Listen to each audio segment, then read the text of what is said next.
বাঁচিয়ে রাখবে, কিছু কিছু ছবি হবে। আচ্ছা আচ্ছা, আপনি শাকিব খানকে লাগবেই বাংলা ফিল্ম ইন্ডাস্ট্রিতে, এর বিকল্প নাই। আপাতত কেউ বিকল্প হিসাবে দাঁড়াতে পারেনি এখন পর্যন্ত। আচ্ছা, এটা স্বীকার করে নিতে হবে। তারপর আসেন, এটা আমার কাছে মনে হয় কেউ এসে তাকে ধাক্কা দিতে পারে নাই। তুমি যে পথে হাঁটছো এটা পুরনো পথ, এটা জরাজীর্ণ পথ, সেকেলে বহুল ব্যবহৃত।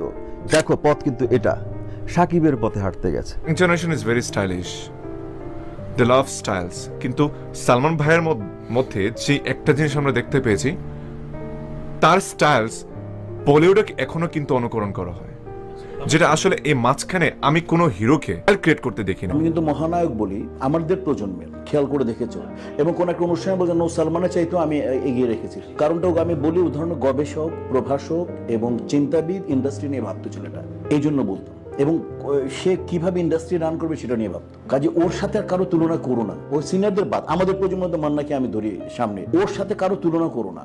হয়তো অনেকে জনপ্রিয় হতে পারে, অনেকে বেশি টাকা নিতে পারে, কিন্তু ইন্ডাস্ট্রির নায়ক কিন্তু ও দেখিয়ে দিয়েছে, এবং আমি প্রমাণ করে দেবো ওই জনগণ নায়ক, ওই মহানায়ক, ওর লাশকে আমরা নামাতে নিয়ে যেতে পারিনি শহীদ মিনার, আমরা ওই লাশকে কোনোভাবে বৃষ্টি থেকে বের করতে পারছিলাম না, কিন্তু ওর আগে কিন্তু সালমান শাহ মরে গিয়েছিল, সালমান শাহ এত ক্রেজ হয়নি।